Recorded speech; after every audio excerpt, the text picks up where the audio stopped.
আসসালামু আলাইকুম ভিউয়ার্স, কেমন আছেন সকলে? আশা করি খুব ভালো আছেন। তো ভিউয়ার্স, আজকে আমরা আলোচনা করব 6 অধ্যায়ের যে আমাদের গ্রামার রয়েছে সেই গ্রামার সম্পর্কে শুধু আলোচনা করব ইনশাল্লাহ। তো গ্রামার মানে মুনবব মানে ব্যাকরণ, মুনবব ইল এবং মুনবব ই সম্পর্কে আলোচনা করব এই ভিডিওতে।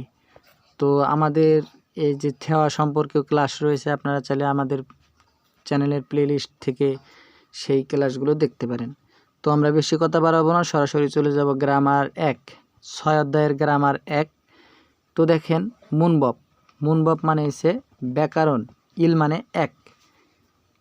এই যে মুনবব মানে হচ্ছে গ্রামার বা ব্যাকরণ, ইল মানে এক। তাহলে গ্রামার বা ব্যাকরণ 1, এই গ্রামারের নাম হচ্ছে ইমনিদা। এই ব্যাকরণটির নাম হচ্ছে ইমনিদা। উচ্চারণ করেন আমার সাথে সাথে, ইমনিদা। এটা কিভাবে ব্যবহার করে সেটা এখন আমরা জানব। বিশেষ্য পদের পেছনে ইমনিদা যুক্ত হয়ে বাক্যর কর্তা সম্পর্কে বিবৃতি বা বর্ণনা দেয় এবং বাক্য বিধায়ের ভূমিকা পালন করে। সাধারণত ফরমাল পরিবেশে ব্যবহৃত হয়। বিশেষ্য পদের পেছনে বসে শ্রোতাকে সম্মানিত করে। দেখেন এখানে উদাহরণ দিচ্ছে, যেমন জনন মানে হচ্ছে, আর এই ব্যাকরণটির বাংলা মানে আমি একটু আপনার বলে দেওয়ার চেষ্টা করব আর কি। এই গ্রামারটির বাংলা মানে হচ্ছে আপনার হই, হলাম, হলেন। হই মানে ইংরেজিতে ইস, আর এই যে আপনার এই কোরিয়াতে বলা হয় ইমনিদা। তাহলে হই, হলাম, তো এইরকম কিছু বোঝায়। দেখেন এখানে সুন্দর মতো দেওয়া আছে, এই যে দেখেন এখানে আপনারা চাইলে দেখতে পারেন সুন্দর মতো, যে হলাম, হলেন, হলো, ইমনিদা দিয়ে বোঝায় হলাম, হলেন, হলো, এই তিনটা জিনিস বোঝায়। তো দেখেন এখানে উদাহরণস্বরূপ তারা বলছে যে 1 নম্বরে বলছে উদাহরণে, ঝনুন মানে আমি, হানগুক মানে হচ্ছে কোরিয়ান, সারাম মানে মানুষ, ইমনিদা মানে হই। তাহলে হচ্ছে আমি কোরিয়ান মানুষ, এটা বুঝাইলো। তারপরে দেখেন 2 নাম্বার যে উদাহরণটি দিয়েছে সেখানে কি বলা হয়েছে, সেখানে বলা হয়েছে যে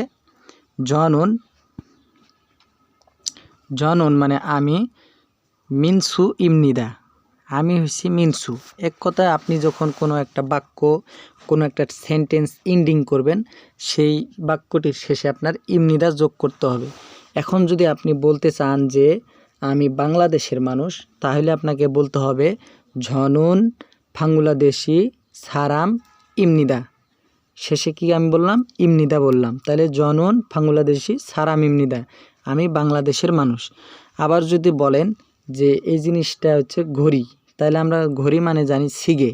তাহলে এসে আপনি যখন বলবেন তখন বলতে হবে ইগোসন মানে এটি, সিগে মানে ঘড়ি, ইমনিদা হয়। তাহলে এটা হচ্ছে ঘড়ি। গ্রামারটি হলো এটাই। তো 2 নম্বর গ্রামারে চলে যান। 2 নম্বর গ্রামারে বলা হয়েছে ইমনিক্কা। মুনবব ই ব্যাকরণ 2, মুনবব ই ব্যাকরণ 2। এখন এই ইমনিক্কা দিয়ে কি করা হয়? আমরা জানি যে ইমনিদা দিয়ে সেন্টেন্স এন্ডিং করা হয় এবং বাক্য সম্পূর্ণ করা হয়, আর ইমনিক্কা দিয়ে প্রশ্ন করা হয়। তো দেখেন এখানে বলা হয়েছে ইমনিক্কা হলো ইমনিদা এর প্রশ্নবোধক রূপ। প্রশ্ন করতে এটি ব্যবহৃত হয়। ইমনিদার মতোই ফরমাল পরিবেশে বিপরীত পক্ষকে সম্মান দিতে ব্যবহৃত হয়। আচ্ছা, তো দেখেন আমরা বুঝতে পারলাম যে ইমনিক্কা দিয়ে তাহলে কি করা হয়। কোনো বাক্যের পাশে যদি ইমনিক্কা লাগানো হয় তাহলে সেইখানে আমাদের বুঝে নিতে হবে সেটা হচ্ছে প্রশ্নবোধক বাক্য, সেখানে প্রশ্ন করা হয়েছে। তো ইমনিক্কা দিয়ে কি করা হয়? প্রশ্ন করা হয়, আর ইমনিদা দিয়ে প্রশ্নের উত্তর দেওয়া হয়। আশা করি বুঝতে পারছেন। যেমন এখানে উদাহরণস্বরূপে বলা হয়েছে যে অনু মানে কোন, নারা মানে দেশ, সারাম মানে মানুষ। তাহলে হচ্ছে কোন দেশের মানুষ, শেষে ইমনিক্কা যোগ করছে। তাহলে বুঝে নিতে হবে যে এখানে প্রশ্ন করা হয়েছে যে আপনি কোন দেশের মানুষ। আবার তখন উত্তরও দেখেন, যখন উত্তর দিতেছে তখন বলতেছে জনন মানে আমি, বাংলাদেশি মানে বাংলাদেশি, সারাম মানে মানুষ, ইমনিদা।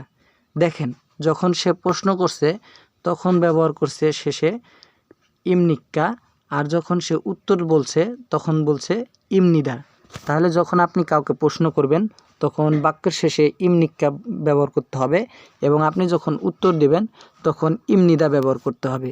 তাহলে প্রশ্ন করার ক্ষেত্রে ইমনিক্কা আর প্রশ্ন উত্তর দেওয়ার ক্ষেত্রে ইমনিদা ব্যবহার করতে হবে। তারপরে দেখেন যে 2 নম্বরে বলছে যে হইসা ওয়ান ইমনিক্কা। তাহলে হইসা ওয়ান মানে হচ্ছে কোম্পানির কর্মচারী ইমনিক্কা দিয়ে প্রশ্ন করছে কি। আপনি ইমনিক্কাকে বাংলায় কি ধরতে পারেন? এটা আপনি বাংলাতে কি ধরতে পারেন? বাংলায় কি মনে করতে পারেন? তো হচ্ছে নে।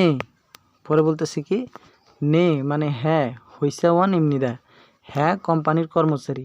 নে মানে হ্যাঁ, হইসা ওয়ান মানে হচ্ছে কোম্পানির কর্মচারী ইমনিদা। তাহলে আমরা জানি ইমনিদা মানে হলাম, হলেন। আর ইমনিক্কা হচ্ছে কি অথবা প্রশ্নবোধক চিহ্ন বা প্রশ্ন করতে ব্যবহার করা হয় ইমনিক্কা। আশা করি ভিডিওটি ভালো লাগছে। যদি আপনাদের কোনো প্রশ্ন থেকে থাকে তাহলে অবশ্যই আপনারা কমেন্ট বক্সে জানাবেন। আর আমাদের এই অধ্যায়ভিত্তিক যত ধরনের গ্রামার রয়েছে সেগুলো আপনারা আমাদের গ্রামারের যে প্লেলিস্ট রয়েছে সেখান থেকে আপনারা দেখতে পারেন ভিডিওগুলো। তো আজকের মতো এই পর্যন্তই। সকলে ভালো থাকবেন, সুস্থ থাকবেন। আল্লাহ হাফেজ। আসসালামু আলাইকুম।